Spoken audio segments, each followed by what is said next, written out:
Search for the types of jinn and you will be told there are 6, or 7, or 10. You will get lists with names attached, each one with an assigned rank and an assigned power, presented as though they were transmitted knowledge. Those lists are everywhere. They are confidently delivered, and they disagree with each other about almost everything. The Prophet Muhammad, peace be upon him, named 3 in a single narration, with 3 categories that are described by what the beings do rather than by what they are called. And that narration is authentic. Not weak, not contested, not one of the borderline reports this channel usually has to spend 10 minutes grading.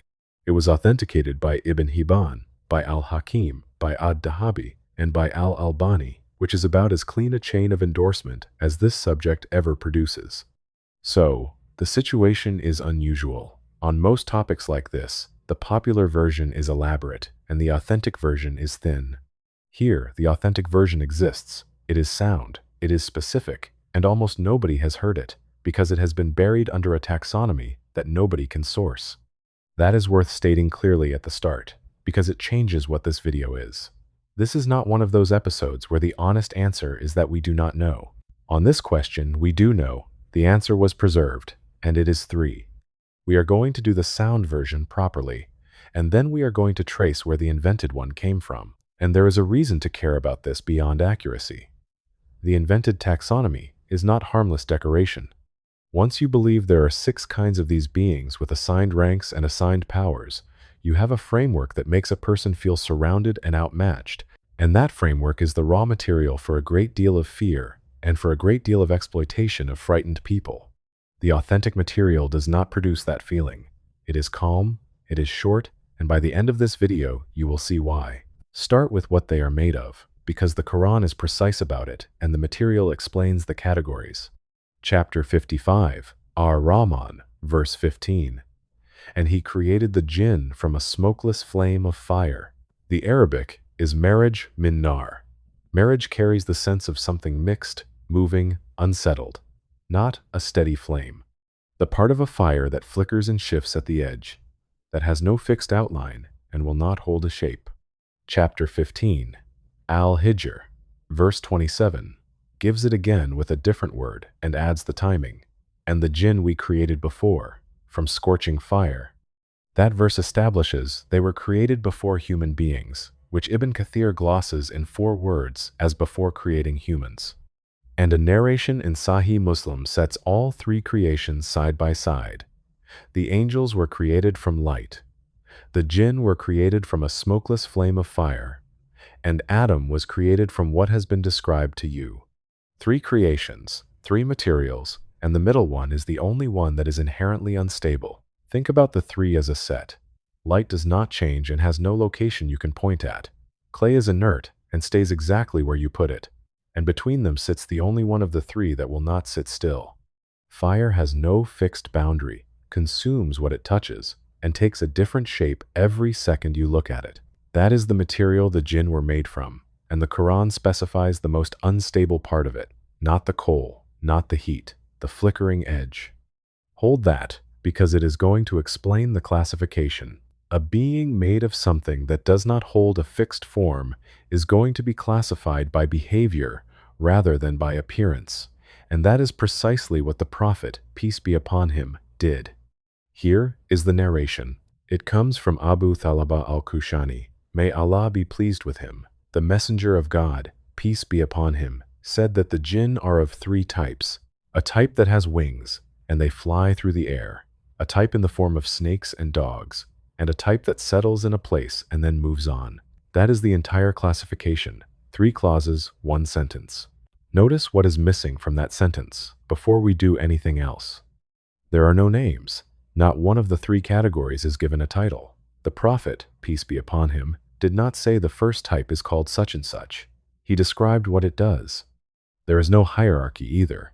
The 3 are listed without any indication that one outranks another, is stronger than another, or is more dangerous than another. They are simply 3, and there is no count of how many belong to each. No population, no proportion, nothing. Now, before we take the categories apart, let me give you the grading properly, because this is the part that separates this video from every other one on this subject. The narration is recorded by al-Tahawi in Shar Mushkil al-Athar as Hadith 2941. It is in Sahih ibn Hibban as Hadith 6156. It is in al-Hakim's Mustadrak, and it is in al-Tabarani's al-Mujam al-Kabir. Ibn Hibban included it in a collection whose entire premise is authenticity. Al-Hakim declared it sound.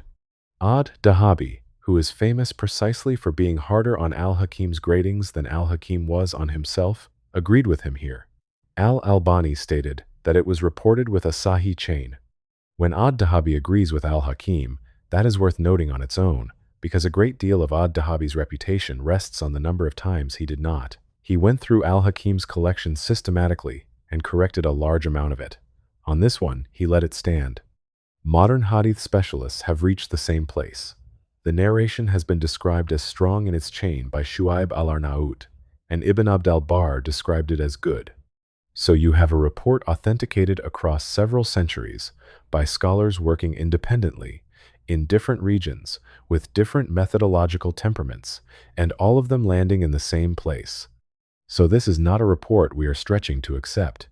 It clears the bar comfortably from several directions at once. Now the three categories, and look carefully at how they are organized. The first is a type with wings that flies through the air.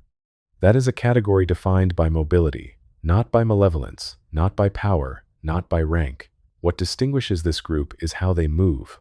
The second is a type in the form of snakes and dogs. This one is the most misunderstood, and it is worth slowing down. The narration is not saying that snakes and dogs are jinn. It is describing a category of jinn capable of appearing in those forms. The distinction matters enormously, and collapsing it produces a great deal of unnecessary cruelty toward animals. The classical scholars were careful about this. The related material treats the appearance of these forms as something that can occur, not as a statement that ordinary creatures are anything other than ordinary creatures. Your neighbor's dog is a dog, and it is worth asking why those two animals specifically. Both were familiar to the audience being addressed. Both are found around human dwellings rather than in remote places, and both can appear without warning in a space you thought was yours. The two forms named are not exotic.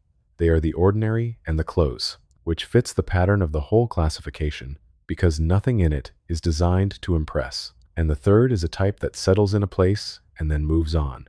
Read that again, because it is the strangest of the three and the one nobody talks about. In Arabic, the two verbs are the ones used for a traveling people making camp and then striking camp, halting and departing. It is the vocabulary of a caravan. So the third category is defined by not staying, a presence that occupies a place for a period and then is gone, described in the plainest possible terms, using the vocabulary of ordinary travel. There is nothing supernatural in the phrasing at all. If you did not know what was being described, that clause could be about a family moving between grazing grounds. Now step back and look at the shape of the whole classification. One moves through the air, one takes on forms, one settles and departs. Every single category is a description of motion or of appearance, and not one of them is a name, a title, a rank, or a power level. That is a functional classification. It tells you how these beings relate to physical space, and it tells you nothing else, because nothing else was disclosed. It is also, notably, not a complete map. Nothing in the narration claims that every jinn falls into exactly one of these three. The sentence says, the jinn are of three types, which is a statement about categories that exist rather than a filing system with no leftovers. That is a subtle difference, and it matters, because a taxonomy claims completeness, and this does not. And that restraint is what makes it credible. A fabricated taxonomy gives you hierarchy, because hierarchy is what makes a taxonomy entertaining. This one gives you three modes of movement and stops. Ask yourself what you would invent if you were making this up. You would name them, you would rank them, you would say which was the most dangerous and which the most powerful, because those are the details an audience wants, and they cost nothing to supply. The narration supplies none of them, and it was in circulation among people who would have found the missing details as interesting as you do, because here is what that narration does not tell you, and what the Quran does. The Hadith classifies them physically. It says nothing about what kind of beings they are morally, And that turns out to be the far more important question, and the Quran devotes an entire chapter to it. Chapter 72 is called Al-Jinn. It is named for them, and most of it is their own reported speech. It opens with the Prophet, peace be upon him, being instructed to say that it was revealed to him that a group of the jinn listened, and that they said they had heard an amazing recitation that guides to right conduct, and that they had believed in it, and would never associate anyone with their Lord. They believed. That is the first thing the chapter tells you about them, and it is the first thing in the chapter at all. Consider the editorial decision in that. A whole chapter of the Quran is named for these beings, and its opening move is to report a group of them accepting guidance. Not their powers, not their forms, not what they can do to a person, their belief. And then it gets more specific, and this is the passage that should end the entire folklore version of this subject. Verse 11. And among us are the righteous, and among us are otherwise. We were of differing ways. Verse 14. And among us are Muslims, and among us are the unjust. So whoever has become Muslim has sought out right guidance. Read those two verses again, and notice what they are doing. This is a population describing itself, and the description is a range. Some righteous, some not. Some who submitted, some who did not. Differing ways. That is exactly what you would say about human beings. Word for word, the description would fit any population of people anywhere. And it means the single most common assumption about the jinn is simply wrong. They are not a category of evil. They are not demons by definition, and the tradition does not treat them that way. Iblis is a jinn, and Al-Kahf verse 50 states it directly, but the relationship there runs the way it runs with us. One member of a species rebelled. That does not define the species. There are Muslim jinn. The Quran says so in their own words, in a chapter named after them, in verses that are among the least quoted in the entire book relative to how often the subject comes up. And the chapter goes further than stating it. It records them saying that when they heard the guidance, they believed in it, and that whoever believes in his Lord will fear neither loss nor burden.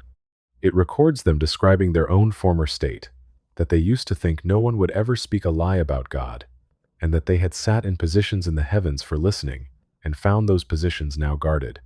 That is a community discovering that something has changed and revising accordingly. It is not the behavior of a category of monsters. Now the accountability, which follows from that and which the Quran is equally direct about. Chapter 51, verse 56. And I did not create the jinn and mankind except to worship me. The two are named together in one sentence with one stated purpose, not as separate projects, but as two creations with the same assignment. And the order in that verse is worth noticing. The jinn are named first. They were created first, and in the verse stating the purpose of both, they are mentioned first. Chapter 6, verse 130, addresses them together as well, asking whether messengers did not come to them from among themselves, reciting the verses and warning of the meeting of this day. And chapter 37, verse 158, states that the jinn certainly know that they will be brought for account. There is also the account of how a group of them first encountered the Quran, which is in chapter 46. The Prophet, peace be upon him, was reciting at a place called Nakhla, and a group of jinn was directed toward him and listened. When it concluded, they went back to their people as warners, and the chapter records what they said, that they had heard a book revealed after Musa, confirming what came before it and guiding to the truth. They heard it, they understood it, and they went and told others. That is the entire episode, and it is the closest thing in the sources to a formal introduction between the two species.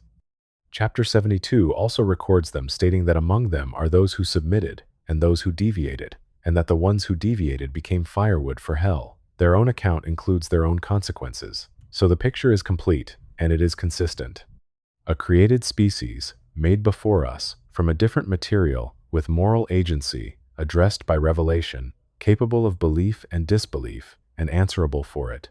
That is a very different thing from a bestiary. And it changes what the whole subject is for. A bestiary exists to be looked at. What the Quran actually presents is a parallel accountable creation, which is not an object of curiosity so much as a fact that ought to reframe how you think about your own situation. Two species, one instruction, one accounting. There is one more consequence of accountability that follows and is rarely drawn out. If they are answerable, then they are limited. A being that will be brought to account is a being operating inside rules, with a range of permitted action and a record being kept.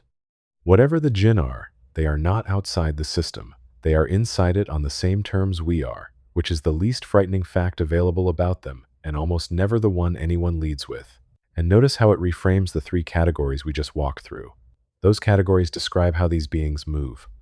They say nothing about whether any individual among them is righteous or corrupt, because movement is not a moral property. A being with wings and a being that takes forms are both, on the Quran's account, capable of being among the righteous or among the unjust. The physical classification and the moral one are completely independent, and the folklore versions almost always merge them, which is how you end up with lists where each type has an assigned level of evil. Quick word before we continue. If this is landing for you, take a second to subscribe and hit that like button. It genuinely moves this channel forward more than you would think. And I want your answer in the comments on this one, because I think it is the real question underneath this subject. Why do you think the invented version is always more detailed than the authentic one? Not just here.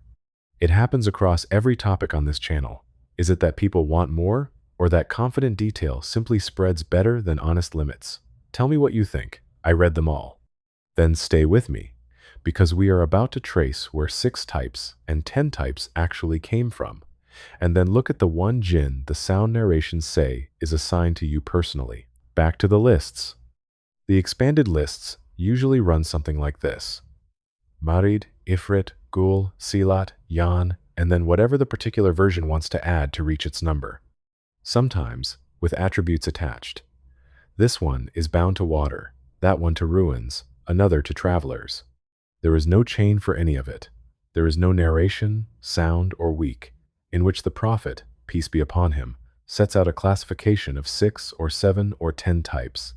What exists is a set of Arabic words, some of them in the Quran and some of them in pre-Islamic poetry and later literature, which have been gathered up and arranged into a system that nobody transmitted. And the way to see this clearly is to look at how 2 of those words are actually used, because they are in the Quran, and their usage settles the question. Take Ifrit first. The word appears in the Quran once. It is used to describe a being who spoke in the court of Suleiman, and the phrasing is an Ifrit among the jinn. That is, the construction, not an Ifrit, as though naming a species, but an Ifrit from among them, as a description applied to one individual. The word in Arabic carries the sense of powerful, strong, formidable. It is a descriptive adjective functioning as a noun, the way you might call someone a heavyweight. It describes the individual's capacity, and the verse then has him say exactly that about himself, that he is strong for the task and trustworthy. So Ifrit in the Quran is a description of one being's strength. It is not a species name, and the verse does not treat it as one. Now take Marid. That word appears in chapter 37, describing every rebellious devil. The root carries rebellion, insolence, refusing to submit. Again, a descriptive term, and again applied as a characteristic rather than as a classification. So both of the words that anchor the popular taxonomy are, in their actual Quranic usage, adjectives. One means formidable, the other means rebellious. And notice that the second one is not even applied to a jinn in that verse. It is applied to a devil, a shaitan, which is its own term. The word marid is describing a quality of rebelliousness rather than identifying a member of a species. Turning those into 2 of 6 types is like taking the words tall and stubborn and announcing that humanity is divided into 6 species, of which 2 are the talls and the stubborns. That is the whole trick, and once you see it, you cannot unsee it. It also explains why the lists never agree with each other. If the categories had been transmitted, every version would carry the same names in the same order, because that is what transmission does. Instead, the lists vary by source, by region, and by how many the particular teller wants. Some have 5, some have 7, some have 10. The names shift, and the assigned powers shift. Variation of that kind is the signature of material that was assembled rather than received. Silat and Jan are worth a word as well, since they fill out most versions of the list. Jan is a Quranic word, but it is used as a general term for the jinn as a category, including in the verse we opened with about their creation. Making it one type among several inverts the relationship, because it is the word for the whole rather than a name for a part. Silat comes from the same folkloric stock as the next one. Ghoul is a different case again. That word comes from pre-Islamic Arabian folklore, where it named a creature of the wilderness that misled travelers. It is old, it is genuinely part of the region's story stock, and it long predates any Islamic classification.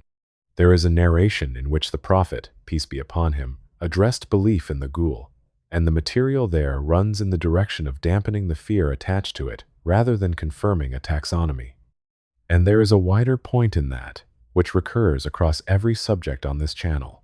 Arabia before and during the revelation had a rich and ancient body of stories about unseen beings, as every culture on earth does. That material did not evaporate. It sat alongside the new revelation, and over centuries some of it drifted across the line and acquired a religious label it never had. The tradition built tools precisely for detecting that drift, and this is a textbook case for them. So the lists are built out of three kinds of material: Quranic adjectives treated as species names, folkloric words absorbed from the surrounding culture, and additions from the later literary tradition, in which stories about jinn became an entire genre of entertainment. None of that is transmitted knowledge. Some of it is beautiful writing, and the literary tradition it comes from is a genuine achievement that nobody should be embarrassed about. None of it is a hadith. The mistake is not that these stories exist, it is that they were relabeled. A body of imaginative literature got presented as a body of religious knowledge, and the relabeling happened so long ago that most people repeating it have no idea a relabeling occurred. And this is where the contrast becomes stark. The authentic classification has three categories: no names, no ranks, and no powers. The popular one has 6 or more, all named, all ranked, and all with assigned abilities. The difference in detail is not a difference in knowledge. It runs the other way, and this is the single most useful idea in this video.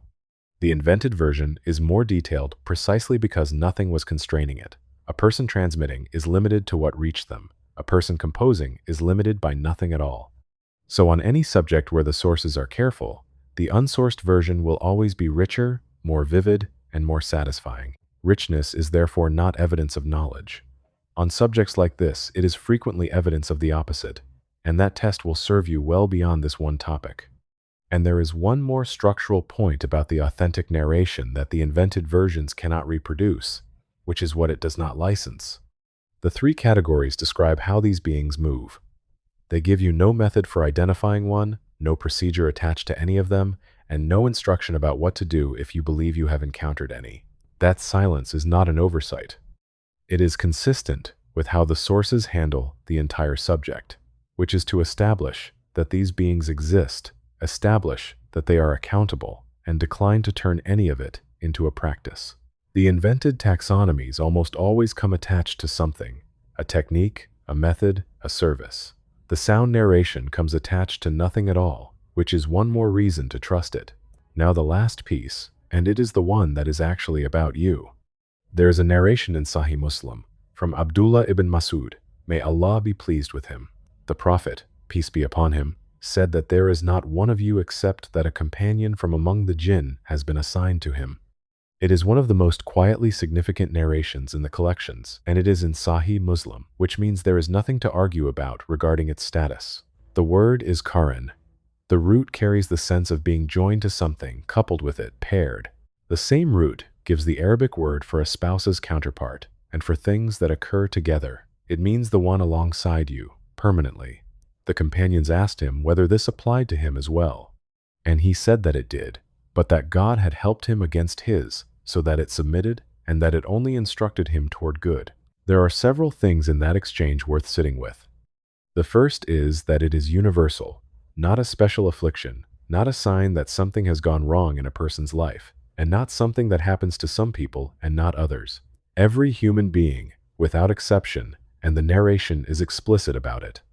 That alone removes a great deal of anxiety, because a large amount of the fear around this subject comes from the assumption that attention from these beings is unusual and therefore means something about you.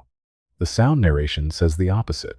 It is the ordinary condition, and it has been since the first person. The second is that he included himself. He did not exempt himself from the arrangement, which he easily could have. He said his own was overcome, and the wording attributes that to help rather than to his own strength. It is a statement about assistance rather than about immunity. Consider what that does to the shame attached to this subject. If the arrangement applies to the messenger of God, peace be upon him, then it is not a mark against anyone. Nobody has one because of something they did. It is simply part of the design of a human life. And the third is the most useful thing in this entire video, so I want to be precise about it. The narration says, the Quran instructs, it whispers toward. The vocabulary throughout this subject, in the Quran and in the narrations, is consistently the vocabulary of suggestion rather than of control. The most common word for what these beings do is waswasa, which means to whisper repeatedly, the sound of something said low and again and again. A whisper is not a force. Something that whispers to you has no capacity to move your hand. And the Quran states the limit explicitly in a passage where Iblis himself is quoted describing his own position on the Day of Judgment. He says that he had no authority over them except that he called them and they responded, and he tells them not to blame him but to blame themselves. That is the accused describing the extent of his own reach, and the extent he describes is an invitation, no authority, only a call, and a response that came from the other side, which means the entire framework of being overpowered by these beings, which the six-type taxonomy exists to support, is not the framework the sources describe. What is described is suggestion, arriving at a person who retains the ability to decline it. And that is why the invented taxonomy matters, and is not just an accuracy problem. A ranked list of powerful beings tells you that you are small and surrounded. The authentic material tells you that you are addressed, that the address is a whisper, and that the whisper can be refused. Those are opposite messages, and only one of them is transmitted. It is also worth naming who benefits from the first message, because this is where an accuracy problem becomes a harm problem.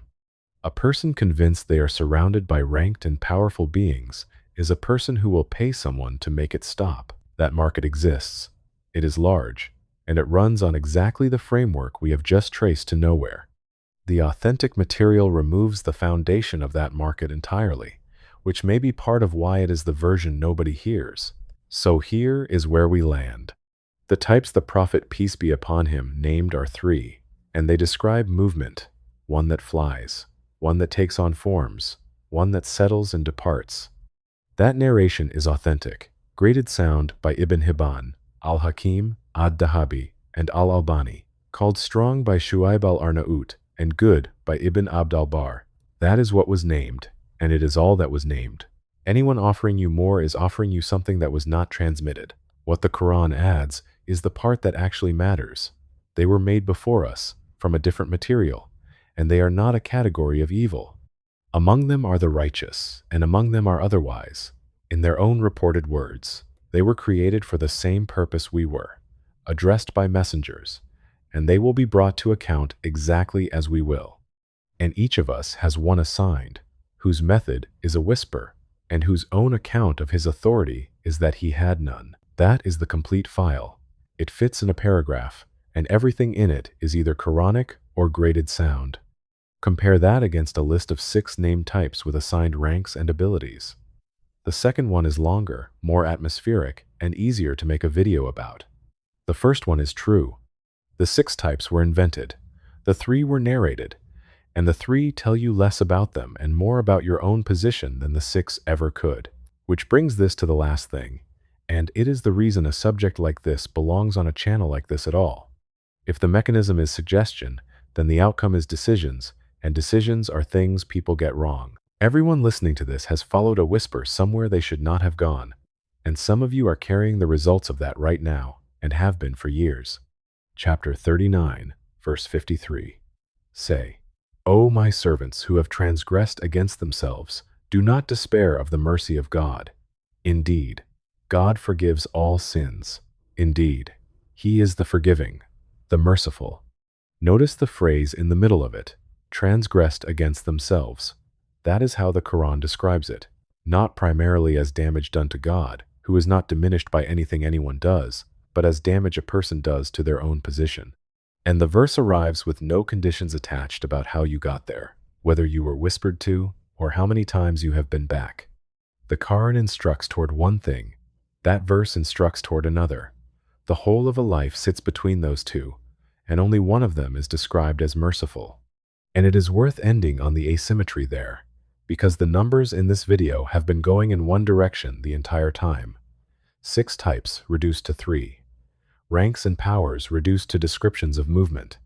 Authority reduced to a whisper, by the admission of the one doing the whispering. Everything in this subject gets smaller the closer you look at it, except the last thing, which does not have a limit stated anywhere. If you want to go further into what the sources actually establish about these beings, and how one particular claim about a jinn who met every prophet was traced and rejected, that video is on this channel, and it is the natural next one to watch.